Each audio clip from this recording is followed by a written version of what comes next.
Today, you can buy more car for less money than perhaps any other time in history.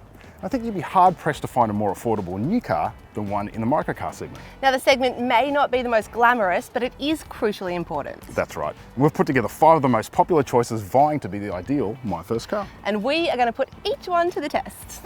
No, I am. What? Why? Because when I shopped for my first car, Olivia Newton-John was on top of the charts with Xanadu. Oh, Xanadu. Whoa, speak for yourself. Although you may have a point. So how are we going to not test this cheap and cheerful bunch?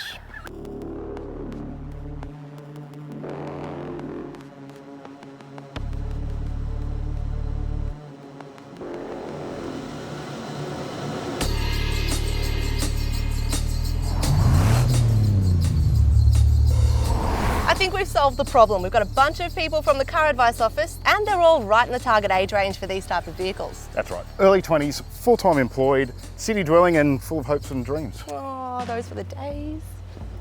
Right, you lot, here's how we're going to do it. Each of you is going to get a car for the weekend, but we're going to do this the Car Advice way. Keys in the bowl. What? Nothing. All right, who's first? This is Zoe. She's 24 and is the Car Advice production coordinator. She's drawn the Hyundai Accent. Sam is our 24-year-old Car Advice contributor. In the lucky dip, he's grabbed the keys to the Mitsubishi Mirage. Paired with a Holden Spark is Eva. She's 23 and spends her days as our ad operations coordinator. Usually focused on his role as National Account Manager, 24-year-old Matt will focus on the Kia Picanto for the next couple of days. Meet Marcus. He's our 25-year-old office administrator. He'll be spending the weekend with the Suzuki Celerio. All right, ladies and gentlemen, off you go. If you haven't paid rent, no sleep in the cars because we have to hand them that. So we'll see you on Monday, find out how it all went.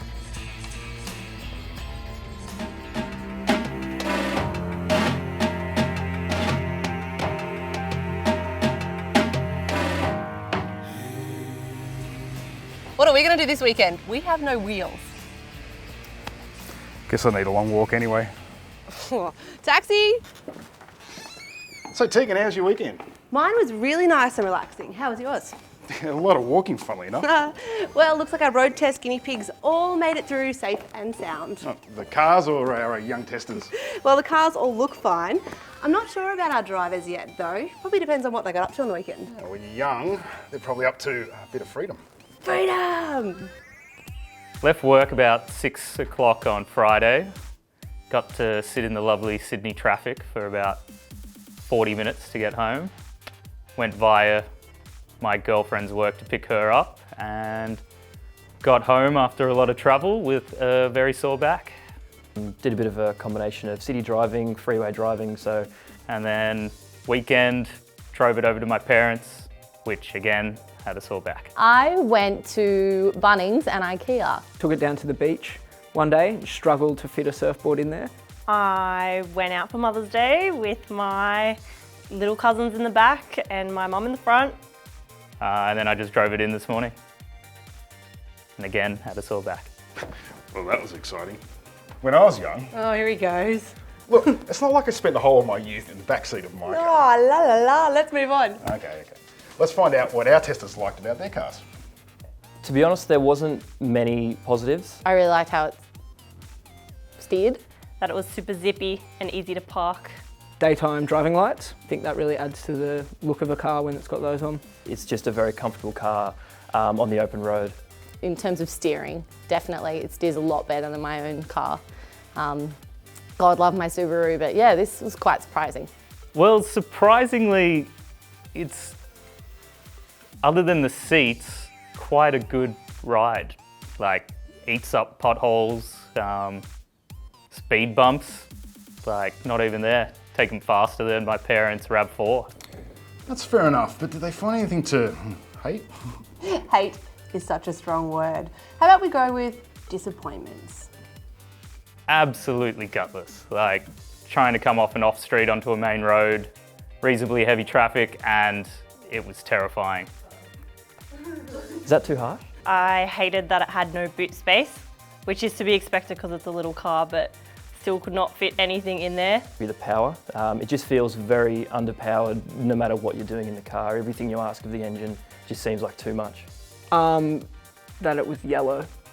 Definitely the visibility outside the back window. I'm a pretty damn good parker, I think I am, but that was, yeah, it was way too hard. You couldn't see a thing, yeah. My first car was an old Suzuki Caravan that got the speed wobbles at 60 kilometres an hour. I had this Mazda Capella and I reckon they dragged it off a paddock. Feel like a doghouse, but handle like a chook shed. I reckon anyone would be lucky to have one of these cars as their first car, based on our experiences anyway. So let's see what our panel thought of their driving experiences. The engine is loud and not in a good way. So every time you hit that accelerator, you hear about it. It was a comfortable drive, but you felt like you were in a race car, a dodgy, dodgy race car. Going from an SUV to a small car, I thought it was going to be bumpy and loud and annoying, but it was so good. I would actually love to drive that car around every day. Did a good job of changing down gears for hills. Even trying to get from 0 to 40 k's an hour, you did have to ask a lot of the engine. Easy to steer. Once it gets going, it's, you know, going. So yeah, no, not too bad, but pretty lackluster. So what was your favourite part about your first car? Getting mates, going out and find some mischief. Yeah, and oh, space. That is important. Look, it was tight and a bit squishy, but that's to be expected from a car in this segment. Front seats are fine. As much room as the main car that I drive, which is a Mazda 2. Back, don't really care. Never spend any time in the back seat of the car, so whatever. It was good, like it had enough room. I had my boyfriend in the car who was on crutches and had a big cast around his leg and had enough room to get in and out, so that was fine. In terms of comfort and in terms of space in the back seat, there's heaps. Overall, I think it was a fairly spacious car. They've been really smart in their use of space. The boot is quite good. You can get a full esky in there, which is a real big plus. And even having a few passengers, no one was uncomfortable, which I think is really nice. Well, for little cars, they're definitely big on funky colours, though not really my cup of custard. I would actually go with the craziest colour that I could, but would our testers? Definitely not the colour that it is. The mineral grey is just the most boring, invisible colour imaginable. I saw on the sheet that it had an orange, maybe that, as much as it's a bit flamboyant, it'd be at least bring a bit of character to the car. None of them. I'm a massive fan of silver, and there's no silver on offer for the Mirage, so sorry Mitsubishi, you won't be getting my money this time. Yeah, the sunrise orange, really not to my taste. Could be someone's, but definitely not my style. I definitely probably wouldn't buy the white, only because I think it dates. I'd probably, yeah, I wouldn't buy the red, but I think it would look best in the red, surprisingly. I'm more of a black fan myself. I wouldn't go with yellow. That would be a very strong no from me. I'd go with black. I would pick red, because everybody knows red goes faster. Given how affordable these cars are, you can't really expect too much when it comes to kit.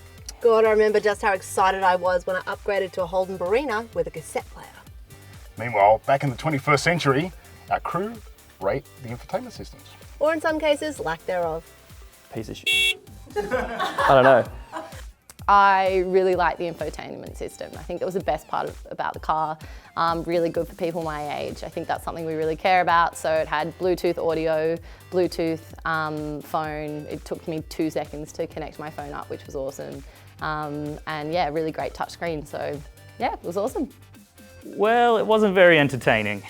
The speakers they got okay bass, but then, I don't know, maybe it's just the settings, but then the top end of the music hurts your ears. It's a bit tinny at times. Bluetooth was pretty easy to get in and out of, but I never knew if it actually connected or not. It was amazing. The sound system is so awesome.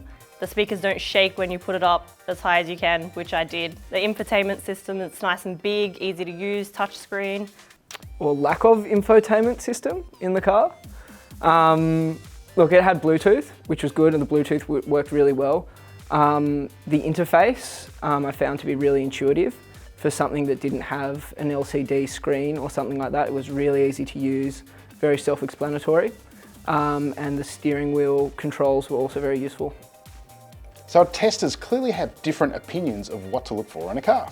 Some obviously enjoyed the experience and others not so much. So we asked each of them to individually rate their car out of 10. I score the Suzuki Celerio 4 out of 10 because it's shit. I score the Holden Spark a 9 out of 10 because this is the kind of car that I would buy. I give the Kia Picanto a 7 out of 10 because it does everything it needs to do adequately without kicking any goals. I score the Hyundai Accent a 7 out of 10 because it's a bit average and I wouldn't buy an average car. I give the Mirage a 6 out of 10.